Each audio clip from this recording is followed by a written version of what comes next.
यजमान परिवार भी बैठे हुए हैं, एक एरंडोल वाले महेश्वरी जी, दूसरे हमारे नांदेड़ वाले डॉक्टर साहब, ये लोग भी कथा में बैठे हैं।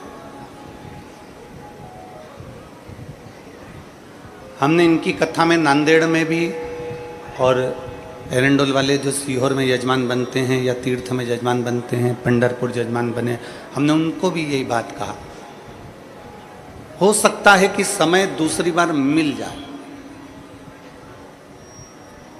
हो सकता है कि हमको वापस मौका मिल जाए, पर जो अवसर मिल रहा है, जो हमारे नज़दीक में कथा हो रही है, नांदगांव में कथा हो रही है, हमारे महाराष्ट्र में कथा हो रही है, हमारे क्षेत्र में कथा हो रही है, नांदगांव के अंतर्गत कथा हो रही है, और वो भी पितृपक्ष में कथा मिलेगी और मिलेगी, कथा और श्रवण करने को मिलेगी, कथा और प्राप्त हो जाएगी।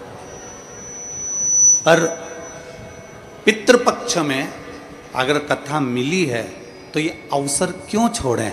1 मिनट के लिए भी अगर हम शिव पुराण में जाएं तो हमारा जीवन सार्थक हो जाए। 1 मिनट के लिए भी हम भगवान शंकर की भक्ति में जाएं तो हमारा जीवन सार्थक हो जाए। एक क्षण के लिए भी हम भगवान की भक्ति में पहुंचे तो हमारा जीवन सार्थक हो जाए। ये अवसर क्यों छोड़ें?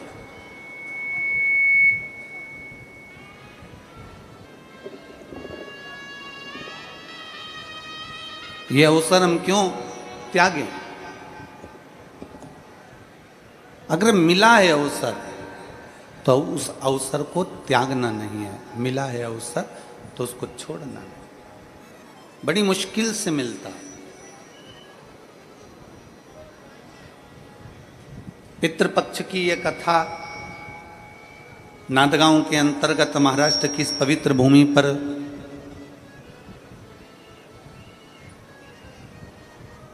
अगर आप और हम श्रवण करने के लिए बैठे हैं तो कहीं हमारे पूर्वजों का, कहीं हमारे माता पिता का, कहीं हमारे कुल देवता का, कहीं हमारे पूर्वजों का कोई पुण्य हमारे सामने प्रकट हुआ होगा,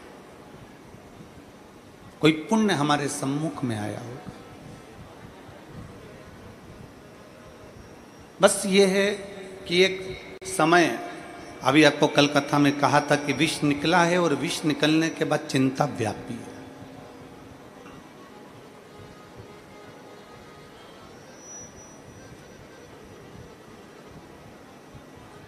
कुछ भी नया करोगे, कुछ भी नया प्रकट होगा, कुछ भी नया करने का तुम्हारे मन में भाव उत्पन्न होगा तो थोड़ी ना थोड़ी चिंता व्याप्त है, थोड़ी ना थोड़ी चिंता रहे।